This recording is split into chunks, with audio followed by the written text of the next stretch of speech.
तुम्हाला ते सांगतात की अतिसूक्ष्म रूप हे जे आहे परमेश्वराचं हे निर्गुण निराकाराचं रूप आहे, असा त्याचा अर्थ होतो. आणखी व्यतिरिक म्हणजे तुम्हाला नाही. तर आता याचे हा जो सिद्धांत आहे अन्वय आणखी व्यतिरिकाचा, त्याच्यामध्ये तुम्हाला असं सांगितलं आहे शास्त्रामध्ये की पहिले तुम्ही व्यतिरिकाचा सिद्धांत लावा. तुम्ही व्यतिरेकाचा सिद्धांत लावा आणि व्यतिरेकाचा सिद्धांत लावल्यानंतर अन्वयाचा सिद्धांत लावा. म्हणजे व्यतिरेकाने पहिले याच्यामध्ये आहे का परमेश्वर, या गोष्टीत आहे का, त्या गोष्टीत आहे का, त्या गोष्टीत आहे का, असं त्याला आणि मग तुम्हाला दिसेल की याच्यात परमेश्वर नाही आहे. तर मग तुम्हाला आहे कुठे, तर मग तो अन्वय दुसऱ्या, मग व्यतिरेकाने ते रूप नाही म्हटल्यानंतर मग त्याच्यानंतर तुम्हाला त्याच रूपाला अन्वयाचा सिद्धांत लावावा लागेल. म्हणजे त्याचं रूप आहेच. ते कसं आहे तर ते तुम्हाला छोटं उदाहरण देतो तुम्हाला मी, त्याच्यावर लक्षात येईल. आपण मग याच्या काही उभ्या बघू त्याचं कसं आहे. तर व्यतिरिकामध्ये आपण जेव्हा म्हणतो की व्यतिरेकामध्ये नाही नसणे. आता जर तुम्ही देहाची जर विभागणी सूक्ष्म तत्वपणे आणि स्थूळ तत्वामध्ये केली तर आपल्या देहामध्ये सूक्ष्म तत्वे पण आहे, आणखी स्थूळ तत्वे पण आहेत.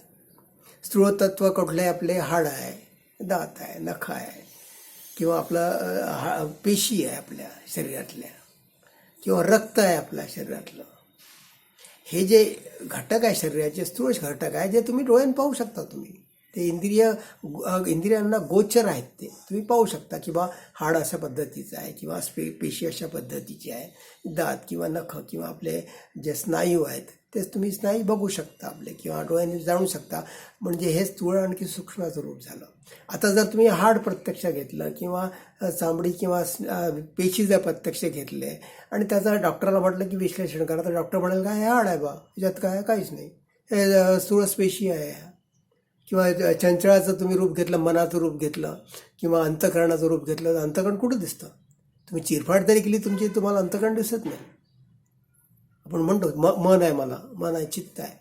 तर याच्यामध्ये जरी तुम्ही परमेश्वर शोधायचा प्रयत्न केला तर या स्थूळ आणखी सूक्ष्म रूपामध्ये, सूक्ष्म वस्तूमध्ये, देहातल्याच तुम्हाला परमेश्वर दिसत नाही. तसंच विश्वामध्ये पण आहे. विश्वामध्ये तुम्ही वृक्ष घ्या, वेली घ्या, पाणी घ्या, डोंगर घ्या, मोठमोठे पर्वत घ्या, किंवा आणखी अशी जी बसलेली चाट वस्ती किंवा अरण्य घ्या तुम्ही. तर याच्यामध्ये जरी तुम्ही त्याचं विश्लेषण करून बघितलं तर तुम्हाला त्यात परमेश्वर आढळत नाही तुम्हाला. कारण ती जड तत्व आहे. कोणी सायन्सचा विद्यार्थी सांगेल की जड तत्व आहे, तुम्ही याला कसं म्हणता बाकी याच्यात परमेश्वर आहे, तर तो त्याचं विश्लेषण करून सांगेल तुम्हाला की या जड आणखी सूक्ष्मामध्ये परमेश्वर नाही आहे. तर आपण देहातले जे तत्व आहे तर ती तत्व आपण नाकारली आहे की याच्यामध्ये परमेश्वर नाही आहे. झाडामध्ये परमेश्वर नाही, पेशीमध्ये परमेश्वर नाही, वृक्षावेलीमध्ये परमेश्वर नाही, बिल्डिंगमध्ये, पर्वतामध्ये, नद्यामध्ये, नाल्यामध्ये परमेश्वर नाही. असं करून आपण त्याचं रूप नाहीचं आपण व्यतिरेकाने त्याला दूर केलं त्या रूपाला. मग आता हे झाल्यानंतर मग तुमचा अन्वयाचा सिद्धांत लावा बरं तिथे. अन्वय म्हणजे तो आहे. मग तुमचा देह जिवंत कसा आहे आता हे सांगा तुम्ही मला. देहामध्ये तुमचं चैतन्य आहे, आणखी त्या चैतन्यामुळे तुमचा देह जिवंत तुम्हाला जाणवतो, आणखी तुम्ही देहाची हालचाल करता तुम्ही. तर हे जे चैतन्य आहे हे चैतन्य पण तुम्हाला दिसत नाही. ते सूक्ष्महून अतिसूक्ष्म चैतन्य आहे, तेच परमेश्वराचं रूप आहे ते. आणि त्या चैतन्याच्या माध्यमातूनच आपला देह जिवंत आहे असं तुम्ही म्हणता. म्हणजे तुम्ही तिथे अन्वयाचा सिद्धांत लावला आहे. तिथे अन्वय म्हणजे तो आहे, देहामध्ये चैतन्य आहे म्हणून माणूस जिवंत आहे. वृक्षवेली हालतात, त्यांना नवीन बहार येते, पानं फुलं फुटतात, फळं फुलं येतात त्याला, म्हणजे ते चैतन्य आहे. आलं का लक्षात? म्हणजे अन्वयाचा सिद्धांत असा दुसऱ्या प्रकारे तुम्हाला लावून त्यात सिद्ध करू शकता तुम्ही की बा हे जे विश्वाचं रूप जे आहे हे ठीक आहे, संवारही होतं आणखी परत उत्पन्न पण होतं. पण संवार आणखी उत्पन्न करणारं आणखी स्थितीमध्ये जे आपले रूप बघतो, उत्पन्न स्थिती संवाराची जी व्याख्या करतो आपण किंवा सांगतो की हे कसं काय उत्पन्न झालं बाबा, हे झाड कसं उत्पन्न झालं, किंवा हे नद्या कशा उत्पन्न झाल्या, त्याच्या पाठीमागे तत्व आहे, सामर्थ्यशाली तत्व आहे भगवंताचा, चैतन्य आहे. ते आत्मतत्व आहे, त्याचं आत्मतत्व म्हणतात. तर या आत्मतत्वांमुळे ही पृथ्वी जिवंत आहे, हे ब्रह्मांड जिवंत आहे, आपण जिवंत आहे. ते जर चैतन्य तुम्ही त्यातलं काढून घेतलं तर मग ते सगळं म्हणजे मृत होतं किंवा त्याचा संहार होतो असं म्हणा तुम्ही. त्याचा म्हणजे देह जो आपला 50, 60, 70, 80 वर्षानंतर जगल्यानंतर आपण देह जेव्हा मृत होऊन त्याला अग्नी देऊन आपण त्याला जाळून टाकतो देहाला, तर तेव्हा त्यातलं चैतन्य निघून गेलं असतं. पण तेच जर चैतन्य देहामध्ये असलं किंवा जन्म झाला एखाद्या मुलाचा, तर आपण म्हणतो किंवा चैतन्यामुळे हा मुलगा जिवंत आहे. आपण जे नरदेहाने पशुपक्षी समजतो किंवा हे समजतो, तर हे आपण त्याला जिवंत आहे म्हणून त्याचं सचेतन आहे म्हणून आपण त्यांना असं म्हणतो. आणि चैतन्यामुळे जी सचेतनता येते, अचेतन आणखी सचेतन, तर सचेतनता जी येते तुम्हाला ही त्या ब्रह्माच्या चैतन्यामुळे येते. आणि म्हणून आपण म्हणतो की मनुष्य जिवंत आहे. किंवा विश्वामध्ये जे झाडं वृक्ष वेली दिसतात त्यांना फुलांचा फळांचा बहार जो येतो ते त्याच्याच सामर्थ्याने येतं. ते तुम्ही जरी झाड लावलं ते झाडाला फळ देणार, झाडाला तुम्ही फळ निर्माण नाही करू शकत. झाडाचं फळ जेव्हा झाडाची वाढ येते तेव्हा त्याचा सीझन येतो, तेव्हा तो योग घडतो परमेश्वराचा, तेव्हाच त्याला आंबे लागतात. आणि ते तुला एका ऋतूत लागतात. तुम्ही हिवाळ्यात आंबे नाही बघणार तुम्ही कधी लागले. तर हे ज्या अशा ज्या गोष्टी घडून येतात ह्या चैतन्यामुळे घडून येतात. ते आपलं अपौरुषीय काम आहे. अपौरुषीय काम आहे आपलं, ते आपण करू शकत नाही अपौरुषीय काम असल्यामुळे. म्हणजे मनुष्यामध्ये तुम्हाला सामर्थ्य नाही आहे. तुम्ही फक्त झाड लावून द्याल, रोप लावून द्याल, पण तुम्ही त्या झाडाला फळं लावू शकता का तुम्ही? नाही लावू शकत. तसंच देहातलं चैतन्य गेल्यानंतर देहात परत चैतन्य टाकू शकता का तुम्ही? म्हणजे डॉक्टरांनी इतका शोध केलेला आहे सगळा, सायन्समध्ये आपण इतकं पुढे गेलो आहे, पण असा मृत झालेला वस्तू कोणी, मृत झालेला मनुष्य कधी जिवंत केला डॉक्टरांनी किंवा सायन्सनी? डॉक्टरांना म्हणण्यापेक्षा सायन्सनी, आजच्या विज्ञानाने मृत झालेल्या व्यक्तीची परत म्हणजे त्याला जन्म देऊन जिवंत केलं आहे का? आजचं विज्ञान इतकं पुढे गेलं आहे म्हणतो आपण, पण नाही. ते तुमच्या हाती ते तत्व नाही, ते तुमच्या हाती विद्या नाही. म्हणून त्याला सर्व विद्या राजगुह्य राज्यविद्या जी म्हटले आहे त्याला कारण हे आहे, ही राजविद्या आहे.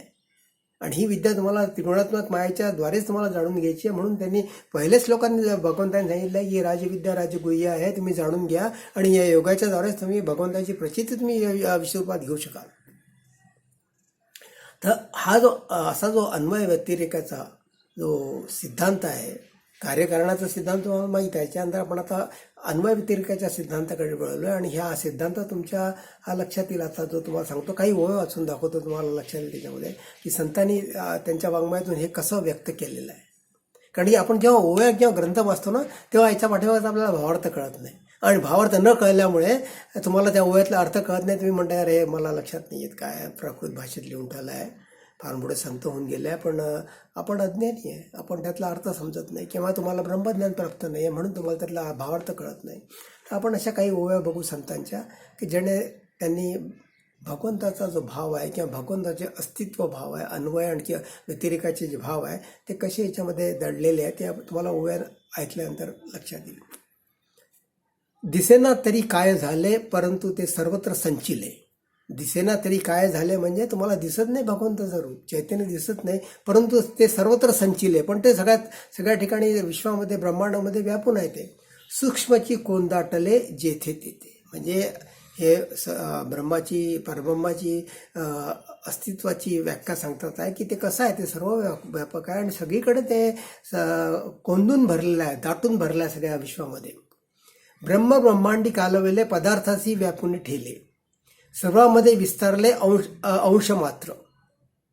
म्हणजे ब्रह्मांडी कालवेले तुम्ही सगळं ब्रह्मांड उघडून बघा, काढून बघा, त्याच्यामध्ये असे एखाद्या आपण जसं दुधामध्ये पाणी मिसळतो कालवतो किंवा दुधामध्ये साखर मिसळतो आपण, आणि मग ती घोटण्याकरता साखर कालवली जाते आणि सगळं दुधामध्ये आपल्याला साखरेची चव लागते.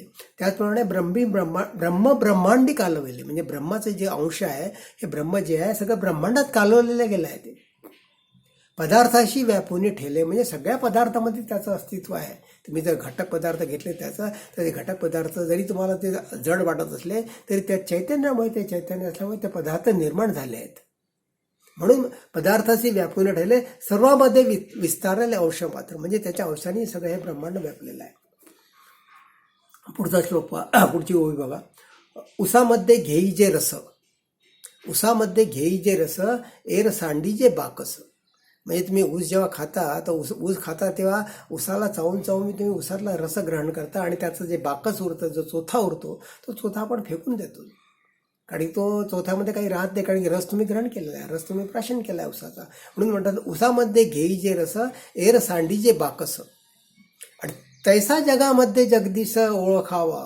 म्हणजे विश्वामध्ये तुम्हाला तसा जगदीश कुठे लपलेला आहे किंवा परमेश्वराचं आत्मतत्व कसं फैललेलं आहे हे तुम्हाला त्याच्या अंती तुमच्या लक्षात येईल. किंवा म्हणजे तुम्ही चोथा टाकून दिला उसातला. त्याचप्रमाणे हे जे जड आहे, जडाचा तुम्ही तत्वाचा नाश केला आहे. तुम्ही जडाला बाजूला सारला आहे. जसा पडदा बाजूला सारून आपण खिडकीतून बाहेर बघतो की बाहेरचं दृश्य काय आहे, तसा हा जो जडाचा सूक्ष्माचा चंचळाचा जो पडदा तुमच्या डोळ्यावर बसला आहे किंवा अज्ञानाचा पडदा जो तुमच्या डोळ्याला झाकले गेला तुम्ही, तर तो अज्ञानाचा पडदा दूर करा. म्हणजे तुम्हाला त्याचं सत्यरूप किंवा तुम्हाला त्याची अस्तित्वाची किंवा अस्तिभावाची तुम्हाला जाणीव होईल. तैसा जगामध्ये जगदीश ओळखा. म्हणजे तुम्हाला हे दृश्य निरसन करावं लागेल. दृश्याचं तुम्हाला जे जडरूप आहे ते जडरूप काढून त्याच्या भोवती बाजूला सारून त्याच्या बुडाशी जे तत्व आहे, आत्मतत्व, की ज्या तत्वावर हे जग उभारलेलं आहे ते तुम्हाला कळेल. आणि हे जडतत्व जे आत्मतत्व जे म्हणतोय तुम्हाला मी, हे ह्या मुळात पाया आहे ह्या जगताचा. म्हणजे याच्यावरच विश्व उभारलेला आहे. आणि हा जर पाया जर तुम्ही काढून घेतला तर मग ते दृश्य राहत नाही. ते म्हणजे दृश्याचा संवार होतो म्हणा किंवा आत्मतत्वाच्या याच्यावर जी म्हणजे पायावर जशी मोठी बिल्डिंग उभी असते तसं आत्मतत्व हे मोठं विश्व रचलं गेलेलं आहे. आणि ह्याच्यातला जर तुमच्या आत्मतत्वाचा पाया जर काढून घेतला तर विश्वाचा संवार होऊन जाईल. विश्व राहणारच नाही. म्हणजे विश्व हे मुळात आत्मतत्वावरच किंवा परतत्वावरच उभारलं गेलेलं आहे. म्हणून त्याला तुम्ही दृश्याचा तत्वता निरसन करा. तुम्हाला काही दृश्य म्हणजे बिल्डिंग पाडण्याची गरज नाही किंवा समोरचं झाड तोडण्याची गरज नाही, पण तुम्हाला हे विवेकाने ओळखावं लागतं की विवेकानीच्यात आत्मतत्व कसं भरलेलं आहे किंवा परतत्व कसं आहे. किंवा परतत्वावर जसं आपल्या देहामध्ये परतत्व किंवा ते चैतन्य आपल्या देहामध्ये आपण समजतो की माणूस जिवंत आहे, तसंच परतत्व जेव्हा तुम्हाला विश्वामधला परमेश्वर ओळखून घ्यायचा आहे तेव्हा तुम्हाला त्याच्या बुडाशी असलेलं परतत्व तुम्हाला ओळखून घ्यावं लागेल. तेव्हा तुम्हाला ते कळेल की विश्वामध्ये जगदीश कसा भरलाय. जैसा जगामध्ये जगदीश ओळखावा. माऊली काय म्हणते बघा आणखी, ब्रह्मामध्ये सृष्टी भाषे, ब्रह्मामध्ये सृष्टी भासे, सृष्टीमध्ये ब्रह्म भासे. ब्रह्मामध्ये सृष्टी म्हणजे ब्रह्माच्या आणि व्यापक असल्यामुळे सृष्टी जी दिसते आहे सृष्टी ब्रह्मामध्ये आहे. ब्रह्म हे सृष्टीपेक्षा जास्त व्यापक आहे. म्हणून त्यांनी म्हटलं आहे की ब्रह्मामध्ये सृष्टी भाषे, सृष्टीमध्ये ब्रह्म भासे. पण तसंच सृष्टीमध्ये पण ब्रह्म आहे, त्याच्या अंशामध्ये त्याच्या कणाकणामध्ये हा भरलेला आहे. म्हणून दोन्ही त्यांनी असं शब्दप्रयोग करून सांगितलं की ब्रह्मामध्ये सृष्टी भाषे आणि सृष्टीमध्ये ब्रह्म भासे. अनुभव घेता आभासे अंश मात्र. म्हणजे अंश मात्राने ते कसं भरलं आहे याचं तुम्हाला त्याचा विवेकाने तुम्हाला जाणून घ्यावं लागेल. आणि पुढे म्हणते माऊली म्हणते, म्हणून सर्वत्र सदा सम, म्हणून सर्वत्र सदा सम ते आपणची अद्वय ब्रह्म हे संपूर्ण जाणे वर्म समदृष्टीचे. म्हणजे हे तत्व सगळ्या चराचरात भरलाय, प्राणीमात्रात भरलाय, पशुमात्रात भरलाय. ते तत्व आपल्या याच्यात आपल्या देहामध्ये आहे. म्हणून म्हणतं आपणची अद्वय ब्रह्म. म्हणजे आपण सुद्धा अद्वय ब्रह्मच आहे. आपण ब्रह्मस्वरूप आहे हे तुम्ही जाणा. तुम्ही देहा आकारामुळे आपलं नाव वेगळं पडलं आहे. आपण समाजामध्ये वापरतो त्या गोष्टी वेगळ्या आहे. पण मुळामध्ये आपलं जे आत्मचैतन्य आहे त्याच्यामुळे आपण जिवंत आहोत. आणि म्हणून ते ब्रह्मतत्व आहे. म्हणून ते ब्रह्म आहे. म्हणून आपणच अद्वैत म्हणजे आपणच ब्रह्म आहे. तोच अंश आपल्यामध्ये आहे. हे संपूर्ण जाणे जे वर्मा समदृष्टीचे. म्हणजे समदृष्टी जेव्हा तुम्हाला आत्मज्ञानाने प्राप्त होईल आणि समदृष्टी जेव्हा तुम्ही सर्व जगाच्या सृष्टीकडे बघाल, पशुपक्ष प्राणीमात्रामध्ये बघाल, तेव्हा तुम्हाला या तत्वाची तुम्हाला प्रचिती येईल. अन्वय भक्तीने त्याचे अस्तित्व कसे जाणले. आता त्यासाठी तुम्हाला जेव्हा तुम्ही अन्वयाचा सिद्धांत लावता तर तुम्हाला तुमचा भाव पाहिजे, त्याच्यामध्ये अस्थिभाव पाहिजे. तर अस्थिभाव ठेवण्याकरता तुम्हाला अन्वय भक्ती आली किंवा आपण अभेद भक्ती म्हटली आहे त्याला किंवा अन्वय भक्ती म्हटली तरी चालेल. तर अन्वय भक्ती जी आहे, अन्वय भक्तीतून त्याचे तुम्हाला अन्वय किंवा अनन्य भक्ती मी शब्द वापरला होता मागच्या याच्यामध्ये. तर अनन्य भक्तीने तुम्ही त्याचे जेव्हा अनन्य होता भक्ताशी, म्हणजे त्याच्या अस्तिरूपाशी त्याच्या अस्तित्वाशी जेव्हा तो अनन्य होता ती अनन्य भक्ती होते ती. तर अनन्य भक्तीने किंवा अन्वय भक्तीने सुद्धा, हे दोन्ही शब्द एकच आहे बरं, अन्वय आणखी अनन्य भक्ती शब्द एकच आहे. म्हणजे अन्वय बोललो काय आणखी अनन्य बोललो काय, हे शब्द एकच आहे, कारण की ते एकरूपता दाखवते भगवंताची तुमची. अशी ही अन्वय भक्ती किंवा अनन्य भक्तीने त्याचं तुम्ही अस्तित्व जाणून घ्या. आणि त्यासाठी तुम्हाला सांगितलं होतं की तुम्हाला अस्तित्वाचा भाव तुम्हाला अगदी सतत तुमच्या चिंतनामध्ये जागृत असायला पाहिजे की तो आहेच, भगवंत आहेच. अन्वय माझी पूर्ण भक्ती, अन्वय माझी पूर्ण भक्ती, व्यतिरिक शुद्ध स्वरूप स्थिती, साधक जे स्वयं साधिती त्याची स्वरूप प्राप्ती अविनाशी.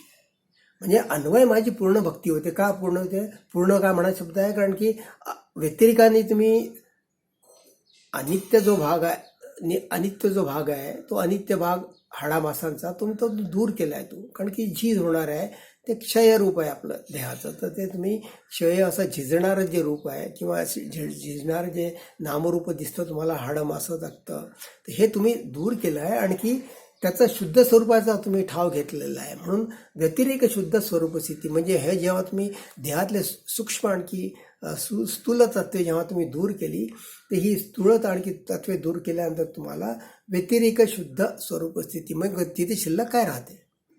देहामधलं जर तुम्ही अस्थिमासाचं हाडाचं रूप जर देहामासाचं रूप जर तुम्ही दूर केलं तर मग शिल्लक काय राहतं? तर भगवंत म्हणतात आहे अन्वय माझी पूर्ण भक्ती, व्यतिरेक शुद्ध स्वरूप स्थिती, म्हणजे तिथे जे राहते देहामध्ये शिल्लक ते चैतन्य राहते, तेच ब्रह्माचं रूप आहे, तेच निर्गुण निराकाराचं रूप आहे, तेच सत्स्वरूपाचं रूप आहे, जे तुम्हाला आज आपण बोलतो आहे किंवा जे आपल्याला जाणून घेणं आवश्यक आहे. असं जे अन्वयाचं रूप आहे अस्थिभावानी ते बघावे. म्हणून म्हटलं आहे अन्वय माझी पूर्ण भक्ती, म्हणजे पहिले आपण व्यतिरेकाचा सिद्धांत लावला आणि नंतर अन्वयाचा सिद्धांत लावला, आणखी आपण त्याचं खरं रूप जाणून घेतलं की भगवंतच तिथे आहे. साधक जे स्वयं साध्यती, म्हणजे साधकांनी हे स्वतः प्रयोग करायला पाहिजे किंवा स्वतः हे जाणून घ्यायला पाहिजे, तेव्हा त्याची स्वरूप माझी प्राप्ती. हे जेव्हा जो करतो किंवा अशा अन्वयरूपाने अन्वयाच्या सिद्धांताने जेव्हा तुम्ही भगवंताचं रूप देहामध्ये आणखी इतर चराचरामध्ये बघता, जेव्हा तुम्हाला भगवंताची प्राप्ती होते.